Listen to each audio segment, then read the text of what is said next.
বাংলাদেশ এবং আফগানিস্তানের মধ্যকার তৃতীয় ওয়ানডে ম্যাচে আফগানিস্তান প্রথমে ব্যাট করে 50 ওভারে তারা 9 উইকেট হারিয়ে 293 রান সংগ্রহ করে। অর্থাৎ বাংলাদেশকে এই ম্যাচে জিততে হলে তাদেরকে 294 রান করতে হবে। আর আসলে এই 293 রান করতে পারার পেছনে আমি মনে করি সবচেয়ে বড় অবদান বাংলাদেশের বোলারদের। তারা আসলে ওরকমভাবে কার্যত সাইফ হোসেন বাদে কার্যত কেউ তেমন ভালো বল করতে পারেনি। আর আফগানিস্তান আজকে ইনিংসটা শুরুই করে 99 রানের একটা সুন্দর জুটি দিয়ে, যেখানে ইব্রাহিম সর্বোচ্চ 95 রান সংগ্রহ করে। আর বাংলাদেশের সবচেয়ে বড় ব্যর্থতা হলো আফগানিস্তান অলরেডি 9 উইকেট চলে যাওয়ার পরেও তারা শেষ 3 ওভারে 54 রান সংগ্রহ করতে পারে।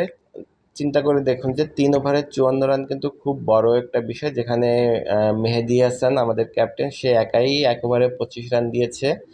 আর নাহিদ রানা শেষ ওভারে দিয়েছে 19 রান। তাহলে 3 ওভারেই আফগানিস্তান মানে 54 রান সংগ্রহ করে ফেলে।